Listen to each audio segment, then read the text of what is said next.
BJP ও তৃণমূল কর্মী সমর্থকদের মধ্যে সংঘর্ষের জেরে উত্তপ্ত হয়ে ওঠে সালানপুর ব্লকের আঁচড়া এলাকা। ঘটনার জেরে তৃণমূলের দুই কর্মীকে গুরুতর আহত অবস্থায় আসানসোল জেলা হাসপাতালে পাঠানো হয়। অন্যদিকে বিজেপির প্রায় 10 জন কর্মীর মাথায় চোট লাগে। তাদের মধ্যে কিছু জনের পিঠাকিয়ারি হাসপাতালে প্রাথমিক চিকিৎসা করা হয় এবং বেশ কয়েকজন আসানসোল জেলা হাসপাতালে রেফার করা হয়। ঘটনার সম্পর্কে জানা যায় যে বিজেপির কিছু কর্মী সমর্থক আঁচড়া পঞ্চায়েত এলাকায় পঞ্চায়েতের নিকট একটি বাড়ির সামনে দুটি পিকআপ ভ্যান দেখতে পায়। যখন তারা সেখানে গিয়ে জিজ্ঞাসা করে এত রাতে গাড়িতে কি নামানো হচ্ছে, বিজেপির অভিযোগ সেই কথা বলতে যাওয়াতেই পল্লব তিওয়ারি ও রানী তিওয়ারি তাদের উপর চড়াও হয়। অভিযোগ, বন্দুক পাঁচ সহ বিভিন্ন অস্ত্র নিয়ে আচমকা হামলা চালায়। এরপরেই দুই পক্ষের মধ্যে উত্তেজনা ছড়িয়ে পড়ে। বিজেপির দলীয় কর্মীদের উপর হামলার খবর পেয়ে আশেপাশের এলাকা থেকে কয়েকজন বিজেপি কর্মী ছুটে আসে। তৃণমূলের কর্মীদের পাল্টা অভিযোগ, প্রায় কয়েকশো বিজেপি আশ্রিত দুষ্কৃতী তাদের উপর চড়াও হয়, যার ফলে পল্লব তিওয়ারি মাথায় গুরুতর আঘাত লাগে। আচড়া তৃণমূল কর্মীদের মারধরের পাশাপাশি একটি মোটর বাইকও আগুন ধরানো হয় বলে অভিযোগ।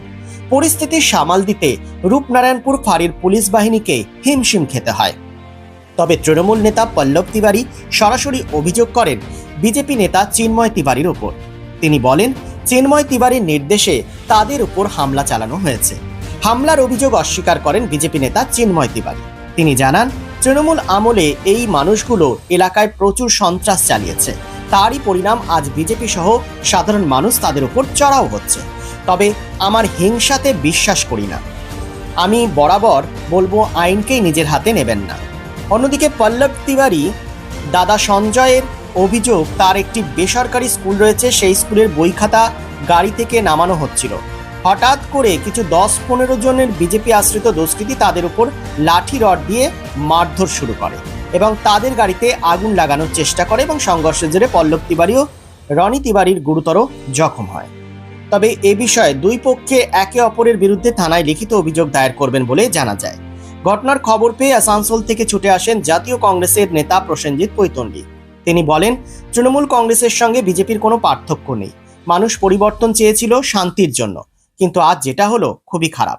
তিনি বলেন, সঞ্জয় স্কুল তার পরিচিত, তাই তিনি এসেছেন। তবে বিজেপির দুষ্কৃতীরা যাই করেছে খুব খারাপ কাজ করেছে। হয়েছিল বলতে, আমাদের দুজন রূপনারায়ণপুর থেকে বাড়ি যাচ্ছিল, তো দুটো 4 চাকা গাড়ি দেখছে না, পেটি পেটি মাল কি সব ঢুকো বার করা করছে। তো সেটা জিজ্ঞেস করে যে কি কি ঢুকাচ্ছ, বলছি তোর এই করি ওই করি, নানা রকম মুখিস্তি করে গাল দেয়। তখন বলে, তোকে আমি শুধাইলাম, ভালো করে শুধাইলাম, কি কি বেটে জিজ্ঞেস করতে পারি না, ইয়া হয়ে গেছি ওই হয়ে গেছি, নানা রকম দিয়ে পরে গালাগালি করতে করতে মার আমার বাবার চোখে মেরে দিচ্ছে রিভলভার নিয়ে বট করে মেরে দিয়েছে। ও তো অত বুঝতে পারে নাই, ভট করে পেয়েছে, এক করতে ফোন করে আমাদের সকল ছেলেগুলো আসে, দিয়ে পরে দমাদম মার। এবার রিভলভারের কাছে কেউ ভিড়ছে নাই, ওই জন্য আমাদের ছেলে এতগুলো আঘাত। নাহলে দুজনকে মার্ডার করতে কতক্ষণ লাগে? হ্যাঁ, ওরা দুজন ছিল, আর আরও ওদের যখন ঝামেলাটা হয় তখন আরও 5 জন আসে, ওর 5 জন মিলে, আর এইদিকে দমাদম শুধু ইটার বৃষ্টি আর বন্দুকের মাঠে মার। একজনের কাছে 5, কে কোন দিকে করবে? এতগুলো ছিল, যদি দুজনকে যদি মারে তো কতক্ষণ মারতে লাগে? কার সঙ্গে মারধরটা কার সঙ্গে হয়েছিল? পল্লব তিওয়ারি, রনি, এই তারক ধীবর, আর নাম হলো আর আরে আমি মাঠ খেয়ে পড়ে, আর আমি তো দেখতে পাই না। রাহুল ধীবর, তারপরে কি বেটা একটি কারণ কি কি কি নামাচ্ছিল ওরা? বলতে যে রাতের বেলায় রাত 9টার সময় কি ঢোকাচ্ছে সেটা জানতে চাইলাম, যে ফাঁকা ঘরের মধ্যে কি ঢোকাচ্ছে। ওরা বলছে যে ওটা ওদের পৈতৃক বাড়ি, ওরা বলছে ঠিক আছে, যে পৈতৃক বাড়ি হোক, যেই বাড়ি হোক, ওরা বই রাখছিল, স্কুলের বই। আমরা তো দেখিনি, আমরা তো পেটি দেখেছি, আমরা তো জিজ্ঞেস করতে গেছিলাম যে কি আছে, বলে দিলে হয়ে যেত।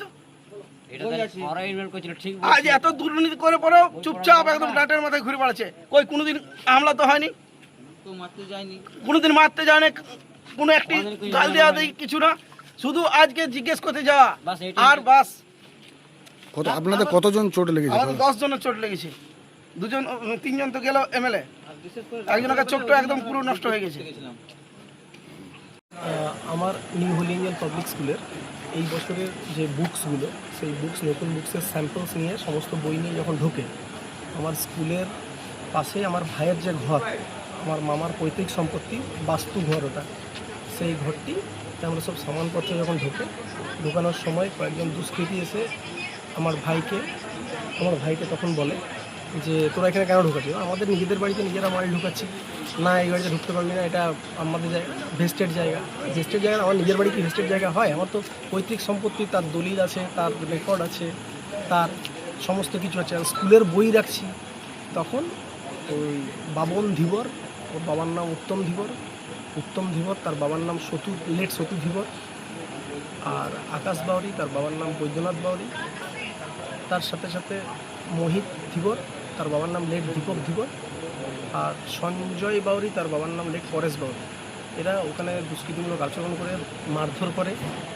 এখন আছড়ার ওখানে সাধারণ মানুষ যারা আছে তারা এই ব্যক্তিগুলোর উপরে, যে ব্যক্তির উপরে মানে হামলা চালিয়েছে, তাদের উপরে অলরেডি অনেক জনরোষ আছে। তা বলে এই নয় যে ভারতীয় জনতা পার্টি এই সমস্ত ব্যক্তিদের সাপোর্ট করবে। ভারতীয় জনতা পার্টি একদম মানে সবাইকে ইকুয়ালি দেখে এবং যে কমপ্লেন করবে তার বিরুদ্ধে অ্যাকশন নেবে। ভারতীয় জনতা পার্টি না, প্রশাসন তার অ্যাকশন নেবে। এবং ভারতীয় জনতা পার্টি আমার মনে হয় না কোনো কর্মী এই সমস্ত নিজ কাজগুলো করতে পারে। ভারতীয় জনতা পার্টি এরকম কাউকে শিক্ষা দেয়নি যে এই সমস্ত নিজ কাজ করতে পারে। বরঞ্চ আমরাই পুলিশ প্রশাসনকে ইনফরমেশন দিয়ে করে ঝামেলাটা শান্ত করাবার চেষ্টা করি। যাই হোক, উনি নিয়েছেন, উনি হয়তো ভাবছেন বা ওনাদের একটা কালচার আছে যে যারা সরকারে থাকে তারা এরকম করে। অ্যাকচুয়ালি ব্যাপারটা তা নয়। ওখানকার মানুষজন যারা ছিল সেই মানুষজন কিছু ঘটনা, যদিও ঘটনাটা আমার কাছে এখনও পর্যন্ত ক্লিয়ার আসেনি, কিন্তু কিছু ঘটনা নিয়ে পরে হয়তো ক্ষিপ্ত হয়েছিলেন এবং তার মধ্যেই কিছু ঝামেলা ঝঞ্ঝট হয়েছিল। সেখানে প্রকাশ্যে আপনার নাম উঠে আসছিল। এবারে ওনাদের হয়তো আমার ওপর টেনশন আছে, সেই জন্যই প্রকাশ্যে আমার নাম প্রকাশ করেছে। অ্যাকচুয়ালি ব্যাপারটা হচ্ছে সাধারণ মানুষকে যেভাবে হেনস্থা করেছে এরা টিএমসি থাকাকালীন, যখন টিএমসি সরকার ছিল তখন, তো সেই সমস্ত মানুষ এদের ওপর মানে অতিষ্ঠ হয়ে গেছিল এবং সেই মানুষের জনরোষেই এটা প্রকাশ্যে এখানে দেখা গেছে। করে সঞ্জয় শুকুন, আমাদের ছোটো ভাই, ও ফোন করলো যে ওর বাড়িতে হামলা হয়েছে।